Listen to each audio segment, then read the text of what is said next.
Greenland जिहदा नाम शायद बहुत सारे लोगों ने पहली बार ही सुनिया होवे, अज वाशिंगटन तो लैके ब्रसल्स तक, मास्को तो लैके बीजिंग तक जेर बहस है।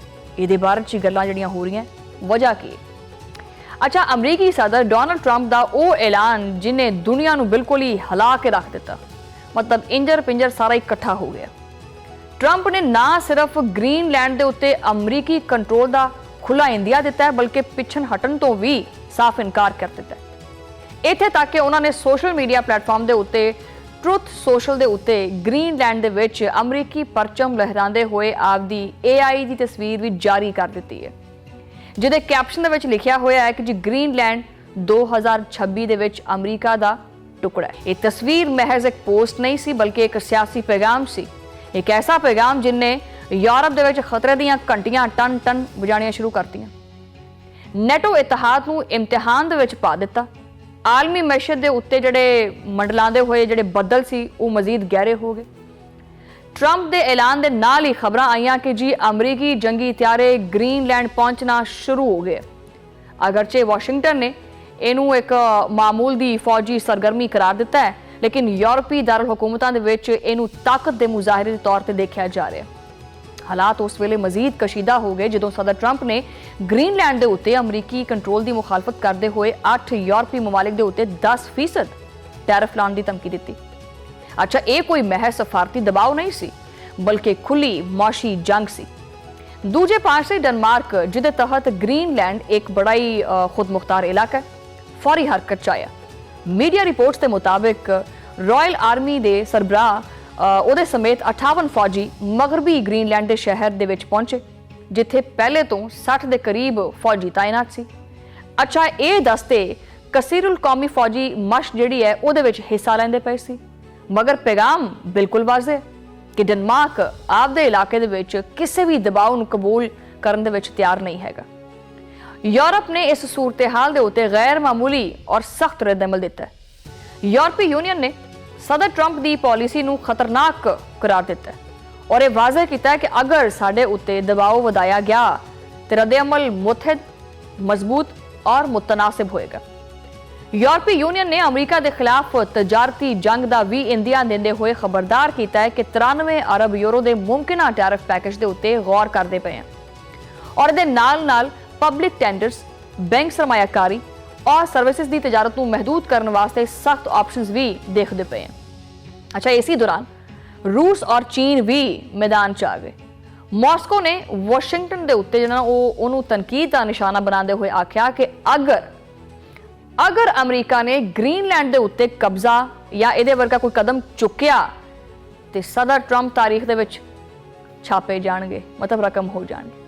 अच्छा, बीजिंग ने इल्जाम लाया कि ट्रंप आपदे मफादात वास्ते नाम निहाद चीनी खतरे नूं इस्तेमाल करता पिया।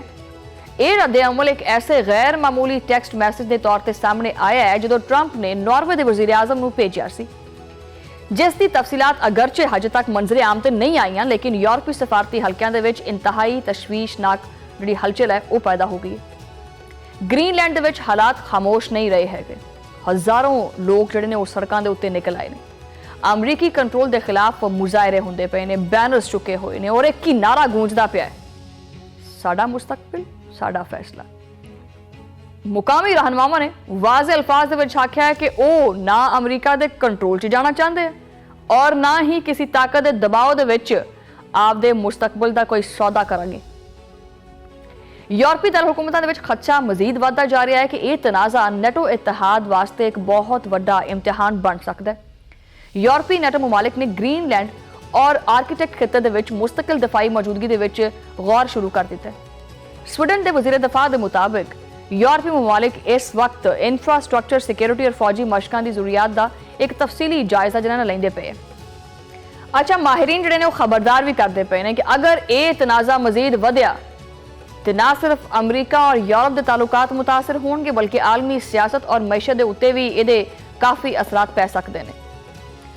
हुण सवाल तो इत्थे खैर बहुत सारे ने। सवाल यह भी है कि आखिर ग्रीनलैंड है कित्थे और अमरीका इस बर्फानी जे खिते दे उत्ते कब्जा क्यों करना चाहता है? सोचो, ये सवाल नहीं है, ये $1 मिलियन ने, यानी $1 मिलियन वाला सवाल है और जो हर बंदा पुछदा पिया, हर जुबान के उत्ते यही सवाल है। अच्छा, ग्रीनलैंड जोग्राफी तौर पर बरआज़म शुमाली अमरीका दे विच वाक़ है, मगर सियासी तौर पर डेनमार्क के ज़ेरे इंतजाम एक खुदमुख्तार इलाका है। दुनिया के सब तो वड्डे जजीरे ग्रीनलैंड की 81% जमीन मुस्तकिल जिहड़ा बर्फ नाल ढकी पई, जिस दे बाइस इनू दुनिया के सर तरीन और सख्त तरीन खित्तियां दे विच शामिल किया जाता है। आबादी जिहड़ी है वो महज 56,000 के करीब है, मगर इस खामोश जमीन के थले बथेरा कुछ पिया है, जिहदे करके ट्रंप रौला पांदा फिरदा है कि मैं लेना है ग्रीनलैंड। ये इलाका मादनी वसाइल के लिहाज नाल बड़ी गैर मामूली अहमियत रखता है। इत्थे हैगा की कोई एक चीज़ नहीं है, इत्थे यूरेनियम है, इत्थे सोना भी है, तेल भी है, गैस भी है, रेयर अर्थ मिनरल्स ने बहुत बड़े बड़े ज़खायर मौजूद ने। Geological survey of Denmark and Greenland के मुताबिक इत्थे तकरीबन 17 बहुत सारिया नायाब धातां पाईयां जांदियां ने, जो कि ड्रोन्स, इलैक्ट्रिक गड्डियां, जदीद हथियार और जंगी तैयारियां समेत जदीद टेक्नोलॉजी और दफाई सनत दे विच इस्तेमाल होंदियां। खोलियां फिर कन्नां दियां खिड़कियां। ग्रीनलैंड दे विच ग्रेफाइट, लीथियम और तांबे दे ज़खायर भी मौजूद ने, जो कि आलमी मजमूई ज़खायर का तकरीबन 0.75% बनते हैं। लीथियम वो अंसर हुंदा है जिहड़ा बैटरियां च पाया जाता है, और माहिरीन के मुताबिक इसकी आलमी तलब 2040 तक 8 गुणा वधन का इम्कान है।